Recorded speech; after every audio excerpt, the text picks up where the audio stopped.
اللہ نے پوچھا وما تلک بیمینک یا موسیٰ، موسیٰ تمہارے دائنے ہاتھ میں کیا ہے؟ کہا یہ میرا ڈنڈا ہے، میرا عصا ہے، اتوکؤ علیہا، جب میں تھک جاتا ہوں تو اسی پہ ٹیک لگا لیتا ہوں، واحش بہا علی غنمی، اور درختوں کے پتے جھاڑتا ہوں اپنی بکریوں کو کھلانے کے لیے، ولی فیہا مآرب اخری، اور اس لکڑی سے مجھے بہت فائدہ ہے، بہت سارے کام لیتا ہوں۔ اچھا ایک بات بتاؤ، اللہ نے پوچھا کیا ہے؟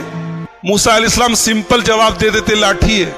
یہ موسیٰ علیہ السلام اتنا ڈیٹیل سے کیوں بتا رہے ہیں کہ میری لاٹھی ہے اور میں اس سے یہ کرتا ہوں اور یہ کرتا ہوں اور یہ کرتا ہوں؟ کیوں؟ اس لیے کہ بات کس سے ہو رہی ہے؟ اللہ سے بات ہو رہی ہے، اور ظاہر سی بات ہے کہ اللہ سے بات کرنے میں موسیٰ کو لطف آ رہا ہے، موسیٰ کو اچھا لگ رہا ہے، تو موسیٰ علیہ السلام جو بات مختصر بھی ہو سکتی ہے اس کو بھی ڈیٹیل سے بتا رہے ہیں، کہہ رہے میری لاٹھی ہے، میں ٹیک لگاتا ہوں، میں درختوں کے پتے جھاڑتا ہوں، یہ کرتا ہوں وہ کرتا ہوں۔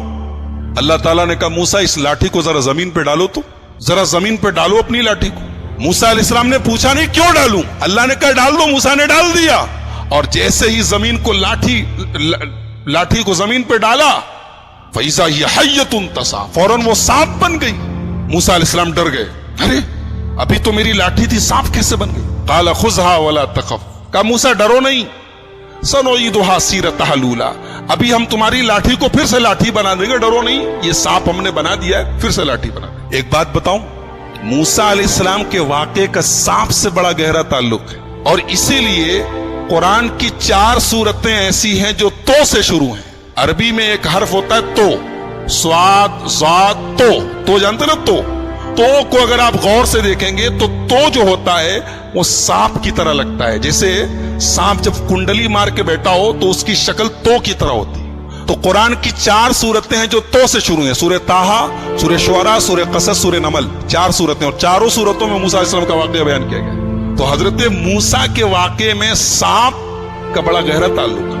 انہوں نے لاٹھی زمین پہ ڈالی، سانپ بن گیا، ڈر گئے، کہا ڈرو نہیں، ہم دوبارہ لاٹھی بنا دیتے ہیں۔ اس کے بعد کہا موسیٰ وَاضْمُمْ يَدَكَ إِلَىٰ جَنَاحِكَ تَخْرُجْ بَيْضَاءَ مِنْ غَيْرِ سُوءٍ آیَةً أُخْرَىٰ، کہا موسیٰ اپنے ہاتھ کو اپنی بغل میں ڈال کے ذرا باہر نکالو، اپنے ہاتھ کو اپنی بغل میں ڈال کے ذرا باہر نکالو۔ موسیٰ نے باہر نکالا تو ہاتھ چمکنے لگا، ہاتھ سفید ہو گیا۔ کہا ارے یہ سفید کیسے ہو گیا؟ کہا موسیٰ یہ کوئی داغ نہیں ہے، سفید داغ نہیں ہے، کوئی بیماری نہیں ہے، یہ ہماری نشانی ہے۔ اور اے موسیٰ تمہیں ایک کام کرنا ہے، اذهب الى فرعون انه طغى، تمہیں فرعون کے پاس جانا ہے اور فرعون کے پاس جا کے اس کو سمجھانا ہے۔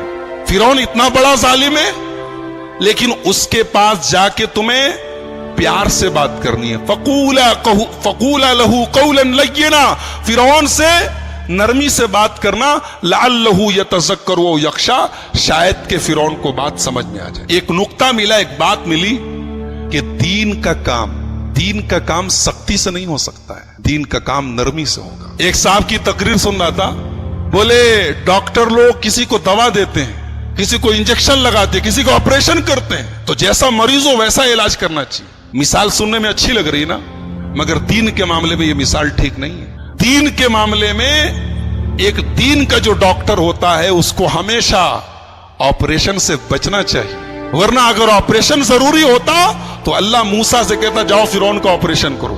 فرعون سے بڑا خطرناک قسم کا مجرم کون ہوگا جو اپنے آپ کو رب کہتا تھا، اپنے آپ کو خدا کہتا تھا، مگر اللہ نے کہا جاؤ فرعون سے نرمی سے بات کرو۔ پتہ یہ چلا کہ دین کا کام کرنے والے کو جہاں تک ہو سکے نرمی سے کام کرنا چاہیے۔ بہت زیادہ سختی کرنا اور بہت زیادہ فتوے لگانا اور سیدھے ڈائریکٹ کفر کے اور ایمان کے فتوے لگانا یہ دائی کی شان نہیں۔ کہا کہ جاؤ نرمی سے بات کرو۔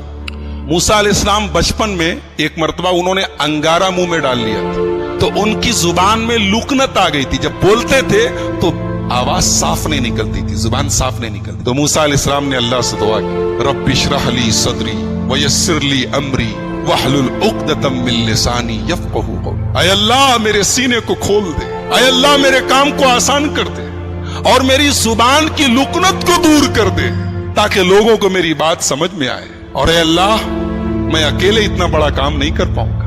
وَاجْعَلْ لِي وَزِيرًا مِّنْ أَهْلِي هَارُونَ أَخِي أُشْدُدْ بِهِ أَزْرِي، اے اللہ میرے بڑے بھائی ہارون کو میرا سپورٹر بنا دے۔ ہارون بڑے تھے، بات یاد رکھیے،